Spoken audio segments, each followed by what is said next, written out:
Il y a une erreur que 9 personnes sur 10 commettent chaque été, et cette erreur, à elle seule, peut faire grimper la température de votre maison de plusieurs degrés, sans que vous vous en rendiez compte.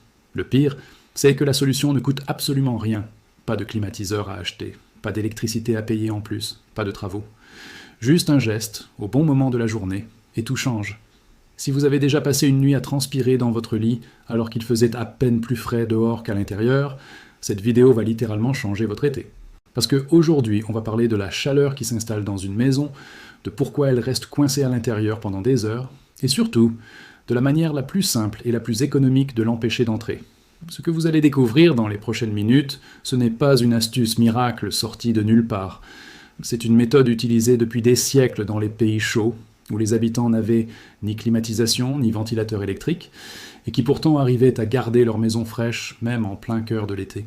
On va comprendre pourquoi ça fonctionne, comment l'appliquer chez vous dès aujourd'hui, et quelles erreurs évitent d'annuler tous vos efforts.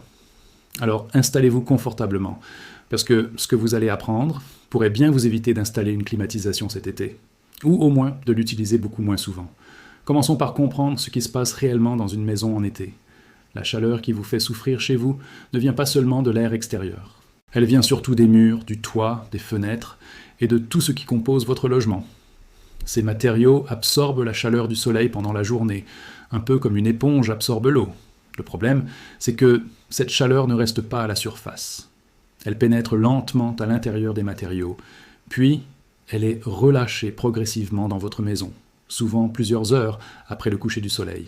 C'est exactement pour cette raison que votre maison peut être plus chaude à 22 heures qu'à 14 heures, alors que le soleil a disparu depuis longtemps. Et voilà l'erreur que presque tout le monde commet. Beaucoup de gens ouvrent grand leurs fenêtres dès le matin, pensant faire entrer de l'air frais. Mais en réalité, entre 8 heures et 19 heures, l'air extérieur est souvent plus chaud que l'air resté à l'intérieur pendant la nuit. Résultat, en ouvrant les fenêtres en pleine journée, vous laissez entrer de la chaleur et vous laissez sortir la fraîcheur que la maison avait réussi à conserver. C'est un peu comme ouvrir la porte d'un réfrigérateur en été et se demander ensuite pourquoi il ne fait plus frais à l'intérieur.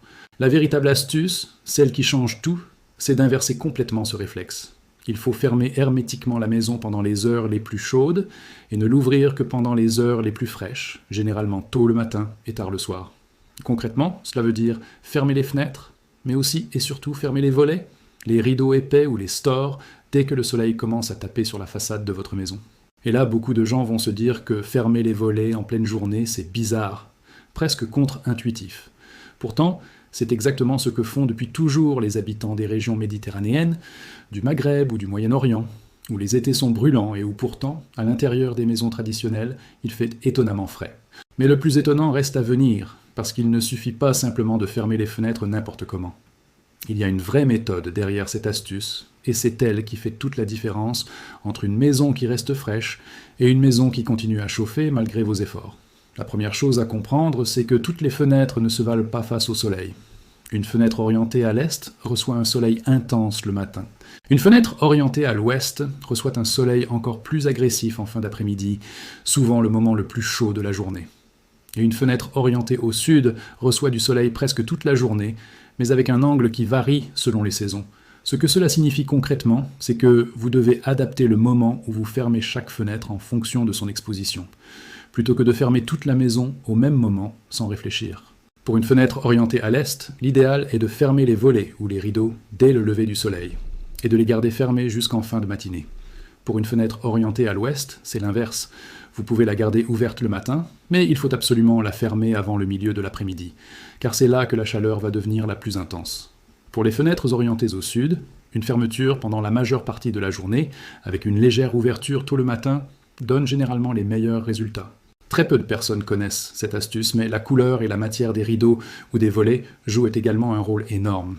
Un rideau clair, en tissu épais, va réfléchir une bonne partie de la lumière du soleil, alors qu'un rideau fin et sombre va au contraire absorber la chaleur et la retransmettre à l'intérieur de la pièce, un peu comme un vêtement noir chauffe plus vite qu'un vêtement blanc en plein soleil.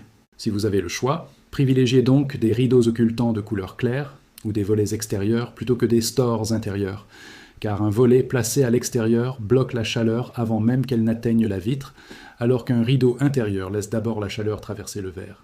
Une fois que la journée touche à sa fin et que la température extérieure redescend enfin sous la température intérieure, généralement en fin de soirée ou tôt le lendemain matin, c'est le moment parfait pour ouvrir toutes les fenêtres en grand et créer ce qu'on appelle un courant d'air traversant. Concrètement, il s'agit d'ouvrir des fenêtres situées sur des côtés opposés de la maison pour que l'air frais extérieur puisse entrer d'un côté, traverser toute la maison et évacuer l'air chaud accumulé de l'autre côté. Ce simple courant d'air peut faire baisser la température intérieure de plusieurs degrés en seulement 1 heure ou 2, sans aucun appareil électrique. Et ce n'est pas le plus intéressant, parce qu'il existe une manière d'amplifier encore cet effet, complètement gratuite elle aussi. Si vous possédez un ventilateur, placez-le non pas pour souffler de l'air sur vous directement, mais orienté vers une fenêtre ouverte, en soufflant l'air chaud vers l'extérieur, plutôt que de faire entrer l'air. Cette technique, souvent utilisée par les professionnels de la ventilation naturelle, permet d'accélérer considérablement l'évacuation de l'air chaud accumulé pendant la journée et de faire entrer l'air frais beaucoup plus rapidement par les autres ouvertures de la maison. Parlons maintenant un peu de la science derrière tout cela, parce que comprendre le pourquoi permet de mieux appliquer la méthode. La chaleur se déplace toujours des zones les plus chaudes vers les zones les plus fraîches, c'est un principe physique fondamental. Pendant la journée, l'extérieur étant plus chaud que l'intérieur, la chaleur cherche naturellement à entrer dans votre maison, à travers les fenêtres par rayonnement direct du soleil, mais aussi à travers les murs et le toit par simple conduction thermique. En fermant vos ouvertures et en bloquant la lumière directe, vous limitez cette entrée de chaleur au strict minimum. La nuit, la situation s'inverse complètement. L'air extérieur redevient plus frais que l'intérieur de votre maison, qui a accumulé de la chaleur toute la journée. En ouvrant les fenêtres, à ce moment précis, vous permettez à la chaleur accumulée de s'échapper naturellement vers l'extérieur, exactement comme elle cherchait à entrer quelques heures plus tôt. C'est un cycle parfaitement logique, mais qui demande simplement d'inverser nos habitudes naturelles d'ouverture et de fermeture des fenêtres. Il y a aussi un autre facteur essentiel qu'on oublie souvent, c'est l'humidité de l'air. Un air chargé d'humidité donne une sensation de chaleur beaucoup plus forte qu'un air sec à la même température. C'est pour cela qu'une maison bien ventilée la nuit, avec un renouvellement complet de l'air, ne se contente pas de faire baisser la température, elle réduit aussi cette sensation de lourdeur et de moiteur qui rend la chaleur si désagréable à supporter. Maintenant, parlons de quelques conseils supplémentaires qui vont vous permettre d'aller encore plus loin dans cette méthode. Le premier conseil concerne les appareils électriques de votre maison. Un four, un sèche-linge ou même simplement plusieurs ampoules allumées génèrent de la chaleur qui s'accumule dans les pièces fermées. Pendant les journées particulièrement chaudes, essayez d'éviter d'utiliser le four, privilégiez des appareils comme le micro-ondes ou des plats en froid et éteignez les lumières inutiles. Cela peut sembler un détail, mais sur une journée entière, l'accumulation de toutes ces petites sources de chaleur peut faire une différence notable sur la température ambiante. Le deuxième conseil concerne les pièces que vous fermez délibérément. Si certaines pièces de votre maison, comme une chambre d'amis ou un bureau peu utilisé, reçoivent beaucoup de soleil et que vous ne les occupez pas dans la journée, fermez complètement leurs portes, en plus des volets. Cela évite que la chaleur accumulée dans cette pièce ne se propage vers le reste de la maison, un peu comme un compartiment étanche qui isole le problème plutôt que de le laisser se répandre partout. Un autre conseil de professionnel, souvent utilisé par les architectes spécialisés dans les constructions bioclimatiques, consiste à installer une plante à feuillage dense devant les fenêtres les plus exposées, comme celles orientées à l'ouest ou au sud. Le feuillage crée une ombre naturelle qui réduit considérablement la quantité de chaleur qui atteint directement la vitre, et cela sans aucun coût d'installation si vous utilisez des plantes déjà présentes dans votre jardin ou des plantes en pot que vous pouvez déplacer selon la saison. Il faut aussi parler des erreurs qui peuvent complètement annuler tous ces efforts.